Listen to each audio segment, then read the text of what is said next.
Hey, what's up YouTube? What's up guys? So here's a little update on my Integra. Changing the manifold and changing the distributor. That bitch right there. Sorry my language. It's a hustle, man. It's really, I never done this.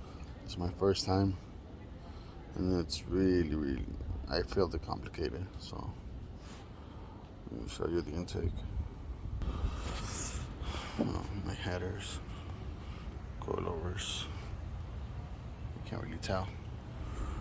There's the intake. Just to fix that, take all the alternator out. So I don't want to do it the other way, and it might be easier, but still, I'm gonna upgrade my intake manifold and change that. Alright guys, I'll keep you posted up. Have a mess. Alright, bye.